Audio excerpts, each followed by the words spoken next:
Hello! In our today's webcast of the EXPAT.BY video, we would like to cover a very important topic.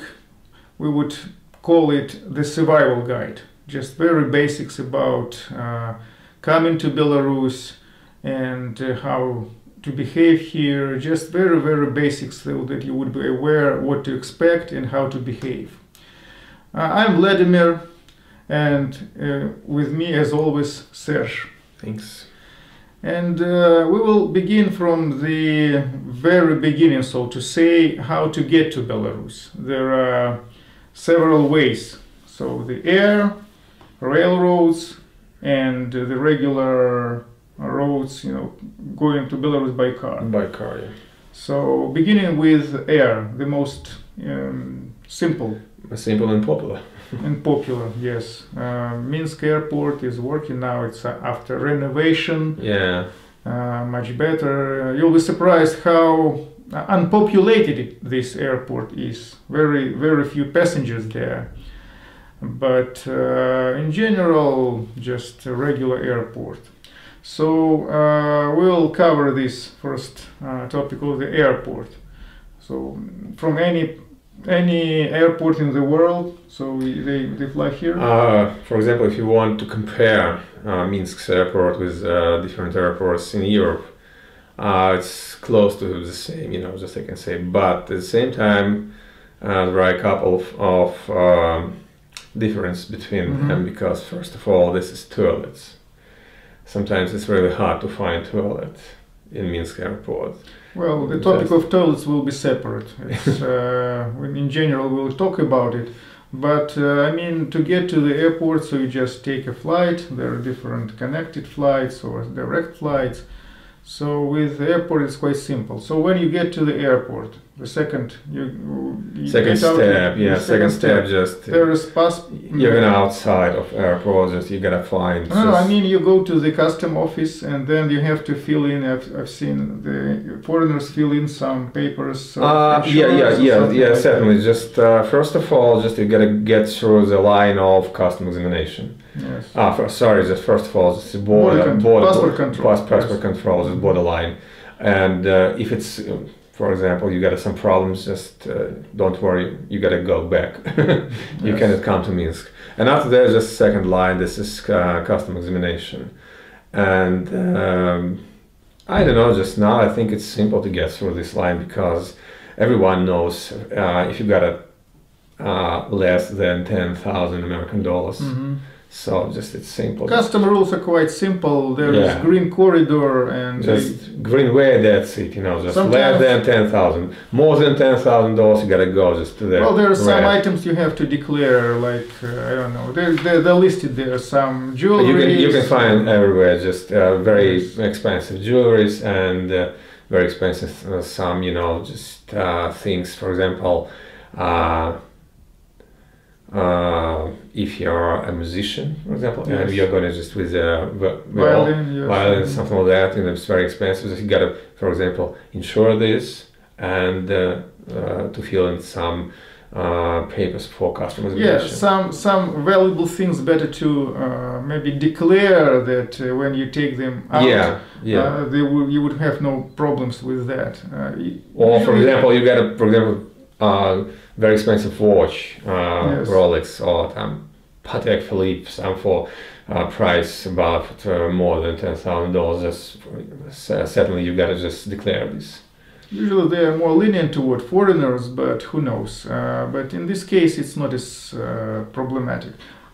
Insurance, they check for insurance, but I've seen you can buy insurance just on the border. You can buy insurance everywhere, just correct in the airport. So you get out of you passed all this border control, customs, and then you get out the regular, as in the airport. You get your luggage, or first you get your luggage, then you go to customs, yes.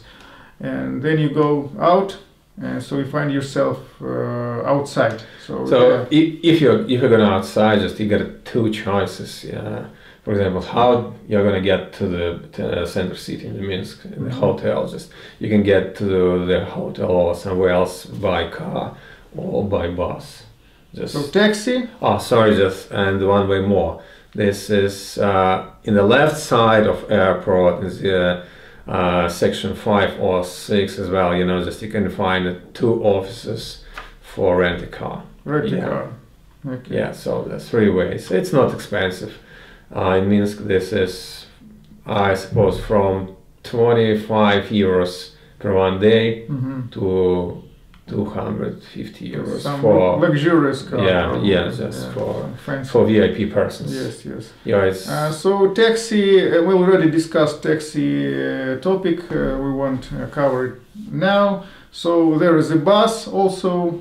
yeah, it's a simple Soviet bus, like I want to say, just you know, and very, you know, just very cheap, about bus, $2. The regular bus, and there is so-called what is called microbus, which is you know, van. Van is not convenient because no place for luggage. Yeah. So in any case, you have to deal with taxi drivers. We are talking just only about difference. $2 by bus, about $35 by car. Yes, that's it. Yes, I mean by taxi. By taxi car. Well, maybe the same would be if you rent a car, but. So if you rent a car, you take a car there and you leave it somewhere? Yeah, you'll take car in the airport and you can use it wherever you want, you know. Just, Okay. and, for example, you'll pay for 5 days, you'll use just 5 days. You'll pay for 1 day, you'll use just one for 1 day. Okay. And you can live in there, you know, you can leave this car in the airport, you can leave this car in the center city, everywhere. You know, this don't topic, mind about this. This topic, so this airport we're done. So the second is the railroad. Yeah. So you can get to Minsk in any by any train which goes to Moscow. Yeah, for example, from Europe you got a lot of trains from Warsaw, from Paris, from Prague, from Berlin, Prague, Bonn. I don't know, just maybe just 10. Some trains are just going to Minsk, or just most of them go to Moscow. Yeah, you can just make your stop in Minsk and just get off. Talking about prices, some trains are even more expensive. For example, I know just a lot of foreign people who came in Belarus before, and I talked with them. Just everyone from them just came to me by flight because it's not really, you know, good to buy a ticket by train because it's very huge prices to get to Minsk by train. Yeah, too long, and it's close to, you know, it's look like, you know, just for flight price for flight. So that's why I know there is no point just to use the train, and it's not good service, you know, in our trains. Some people cannot speak English, and most. Yeah, most of people cannot speak English. Staff. Staff who are working in these trains. But at the same time, you can come to Minsk by train and get off in the center city, you know, in the railway station. That's the most convenient part because you don't have to deal with taxi drivers. Yeah, but just you gotta use underground, just train, regular bus, everything, you know. So the other option is. Car. So you came to Belarus just? Car. How we drive? I mean, your own car from Europe, for example. How good is this? My advice: just don't use this, you know, because lines, huge lines. Sometimes you can stay like 7 hours, whole night. Yeah, just it depends on the officers, border officers, and sometimes people, you know, don't like to walk hard and they have some problems, you know, with the government. Just we need to stop for a couple of hours and that's it. You will be staying there, and at the same time it's really hard to find toilet as well in there. I don't know what you're gonna use for this, you know, because toilet is really very important thing. Yes, the problem of toilet maybe will be in the border. In the border, I mean, generally it's maybe we'll go ahead of our topics, but toilet is quite a problem in Belarus in general. Maybe not as severe as some would think, because I've traveled to many countries and same problems everywhere actually, except United States, where just like food paradise and toilet paradise, I would say, because you go in any public place, in any restaurant, whatever, toilet, no problems with that. It's just something sacred for Americans. They eat and they use toilet. Unlike in Europe it's would call it very toilet unfriendly. Like even in McDonald's in Germany, you have to pay, as far as I remember, is €1 even for customers of McDonald's. By the way, in Belarus, just you don't need to pay money. Yes, McDonald's toilet in McDonald's is free, so that's as well as you can use. You just go to some restaurant. You can.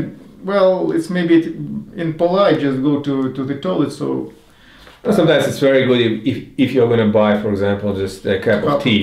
Coffee, tea. It's not expensive. I mean, just about $2. There are public toilets in the center of Minsk, either underground or somehow otherwise. Just. Now it's getting better. In the center of city. At the hotel, if you go to the lobby and you can find a toilet there, no problem with that, especially with foreigners, there won't be a problem. But I mean, in the center, a civilized part. On outskirts, certainly no public toilets. Yeah.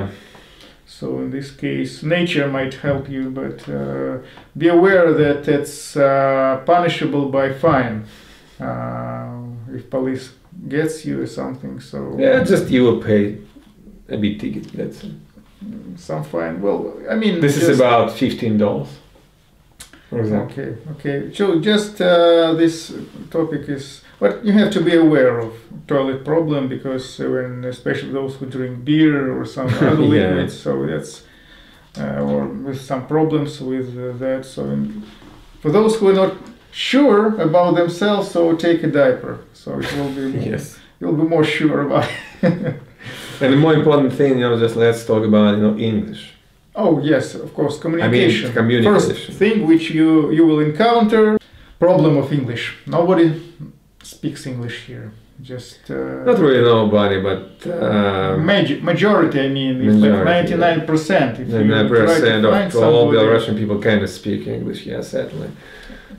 It's really a huge problem and unfriendly country really for communications with foreign people. English is a problem, and you have to rely upon those who might help you, or just try to find somebody who speaks. So at the hotels, 5 and 4-star hotels, they provide service in English. Everywhere in the hotel, just 4 or 5 stars. All staff are really English speaking staff. Okay, so that's in the restaurants in the center of city is the same. There is no problem for you. With cheap hotels and 3-star hotels, it can be problematic. But just if you get through this line from the restaurant or hotel to the shop to somewhere else, cancel. You can't find people English speaking staff. Yes. So it's really hard. And mind-wise, just. If it's possible, just call to people. You can call to us. No problem. Our website and contact information. You just go there and see our phones. Either me or Serge will be available. Certainly busy people, but one of those phones will answer. Or just send us email, and so it might not be like emergency car, like you call somebody, but it will help you especially when you ask us an advice or something like that. At the same time, I got a question. Vlad, just tell us, if it's possible. I know you know a lot of things about this problem in our country. This is, for example, for disabled people. Well, the problem with disabled people, yes. I wrote even an article. You can find it on our website, EXPAT.BY. It's called Invisible People. I called it because you really don't see handicapped people on the streets. And in wheelchairs, almost none. You might see some other disabled people, but wheelchair people are really confined to their apartments. And let's say, like any other city in former Soviet Union, Minsk is very unfriendly toward disabled people. You can read the article which I wrote on the website, which is called Invisible People. I have some photos there of that problem, and they wrote about this problem. So be aware that this can be a problematic. The other, what else we can follow? Emergency, health emergency. Yeah, it's very important. Health emergency. Yeah. What happens when you feel bad, really bad, when you need a doctor? So we have telephone number, emergency 103. Yeah. Again, nobody speaks. Somebody might I speak, suppose no, just nobody will speak English. Let's presume nobody speaks. Well, actually, in all situations except border or 5 or 4-star hotels, nobody speaks English. But in any case, this medical service will be provided. Yeah, certainly. You'll get help, and at the same time, just don't worry. If you come, for example, to Belarus, I know you got insurance, and that's enough just for 103. If you got insurance, that's enough for 103. Mm-hmm. After all, you'll get help, and just for example, it's up to you. Just you're gonna just to go home, or maybe you're gonna just to bring to another hospital just to pay money just for to get better care. Yes, better care. You know, just it's up to you. That's it. You can. But first of all, 103. Yeah. Yeah, that's they won't let you die, certainly. Yeah. They'll come, and some doctors speak English. I suppose it's really hard to find some people. Well, they might understand a few words. They're being taught at the medical institutions. You know, there's like a medical university. But again, let's presume nobody speaks English. Yeah, certainly. So what about police? Police. It's different topic than like in Europe, like in Czechia when I used to live in Prague. It was written on their car to protect and to help. Their mission.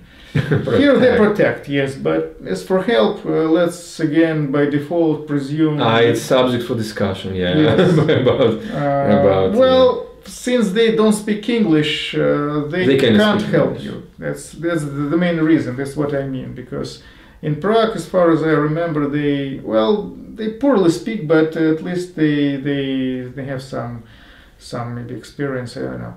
But here they'll protect. Yes, if you need help, you or somebody bullies you on street or something. We have a lot of police here, unlike in other countries in Europe. You can see police everywhere, so it's safe to ask them for some help. They're very friendly toward foreigners, so they'll try to help. In general, they're friendly people. They're the same people as we are here in this culture, so don't expect much, smiles, etc. But they'll help. Especially just remember number, just 102. 102, yes. Maybe they even might find some English-speaking operator, I'm not sure. But sometimes this number is busy, so you have to... You get a hold, for example, for a couple of seconds or 1 minute, just you gotta wait for them. It might be busy. But you will get information. Yes. I want to talk now about plastic cards.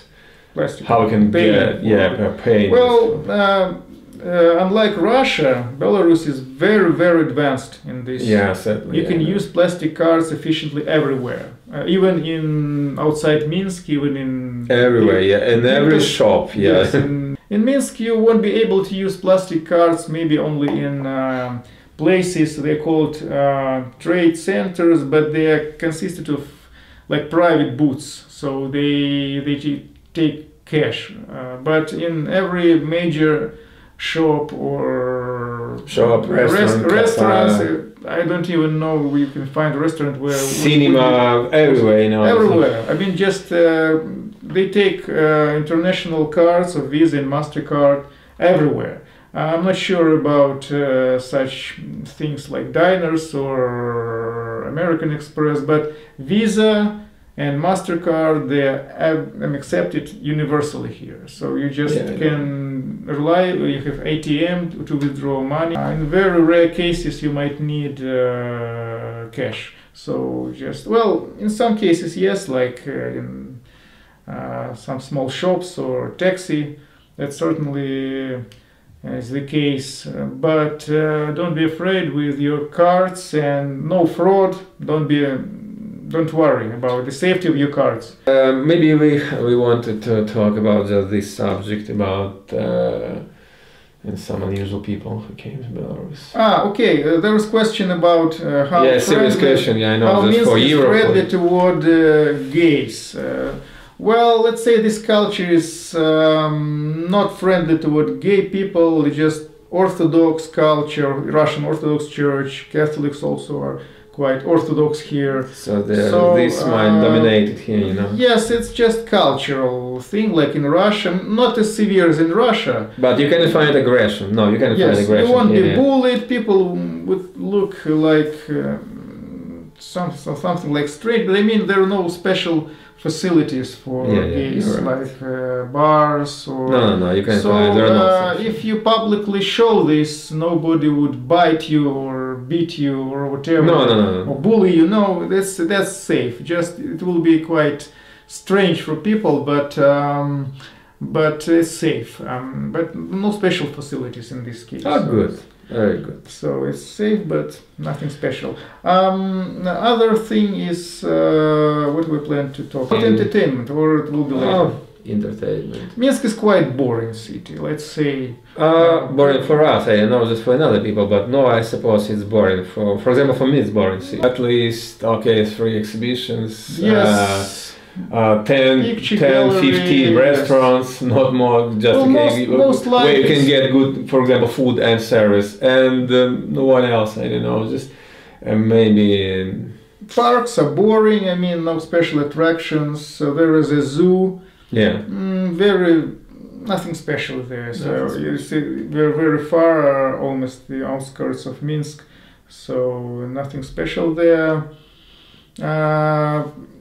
Museums, well, they're also quite poor.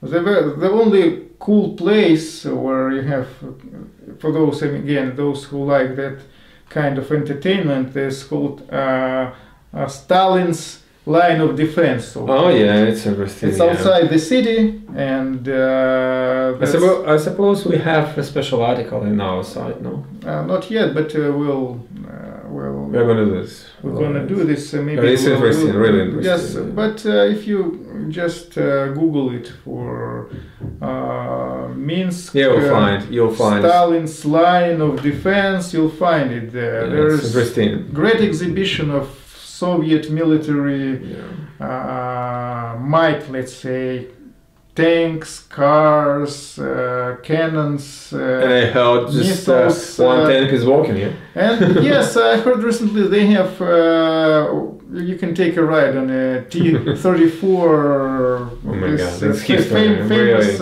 it's like Sherman. You feel yourself like, you know, just solid soldier. Again, you can shoot from MP40, German machine gun, and submachine gun, and some Russian, and some rifles. Pistols, you can. Quite affordable. So, as place, well, maybe make a different topic about this.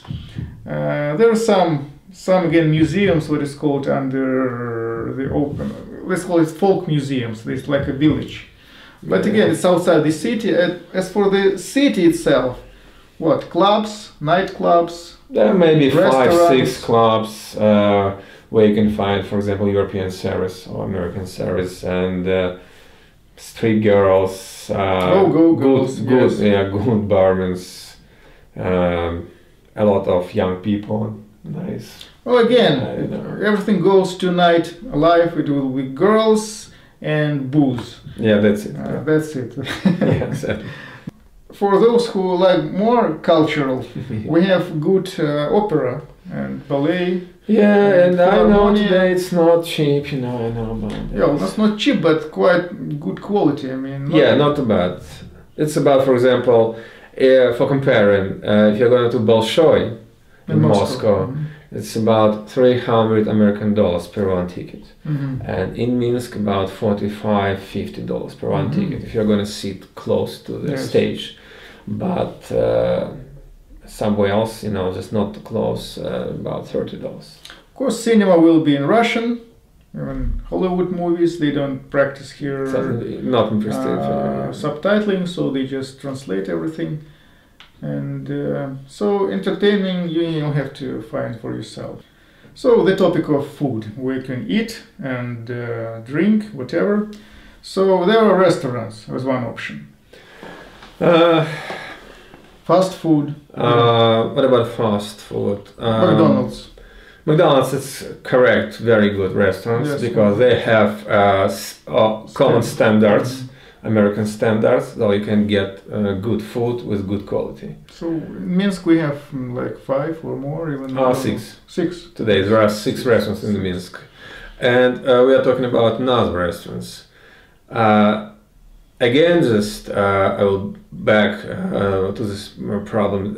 Just in the center city, we have about 15 restaurants where you can find a really good food, good quality, and don't be afraid. Just it's good quality. And sometimes, if you have some lunch or dinner in the hotel with 3 stars or something like that, you know, just sometimes it's getting dangerous. Or small cafes. Really? I mean, in Minsk, it's in comparison with Russia, at least they... If we are comparing with Russia, certainly, you know, it's very good quality, Yes. It's European quality. Don't scare people with our... Of course, it won't be like in Prague or... No, you can't find such or Warsaw, certainly the quality is no comparison with that, but you'll survive. I mean, any food here. But I'm not sure about taste, you know. I'm not sure about taste, yes. About this. First of all, in the shops, if you're buying food, be very. It's very important just expiration date. Yes. Yeah, it's very important, because sometimes you can find not really good quality, and they just look. I mean, dairy products are fine. Sausages, Belarusian sausages are quite fine, but again, most of them with this the taste booster, something like it's called. But not too bad milk, and in my opinion, not really good cheese. Very poor actually choice of dairy products. Yeah, yes. And very bad quality, in my opinion, of meat. Yes, meat is certainly. Well, it's a different topic. I mean, for those who come here just for, they need some quick option to eat. So restaurants, some cafe might work. It's safe. Don't worry. You won't be poisoned there. We're just talking about how good taste. I mean, how fine. And in my opinion, it's very important to ask, for example, a waiter or waitress, just is it fresh? Yes, it's very important. If you ask them about this, you will get answers. Sometimes they will say, if they're going to get tips, just don't take this. Talking about booze, there are no, you know, just like in Russia, you have some fake booze. You might be poisoned. Here is nothing like that. No, nothing. Yeah, really. So booze here is being is monopoly of state. You can see actually on every product you can see such a special stamp. It's for some control. It's some additional fee or taxes. So they use it, and so it's usually fine with that. In Belarus, as for booze, most is locally made or imported, but usually it is of high quality. I mean, you won't be poisoned with something fake or made in some underground bootleg stuff, something like that. So about alcohol. So choice of beer won't be such great as like in other countries. For those who like it, I personally don't drink alcohol at all, Serge as well, but just for those who like it. Yeah, if you want to try just Belarusian alcohol, just not a bad vodka, but don't drink too much. I suppose, and not a bad beer. With comparing, for example, with Russia, not bad quality. But for me, for example, if we're going to compare our beer with Polish beer or Denmark, somewhere else, it's nothing. We cannot compare. Okay, about restaurants.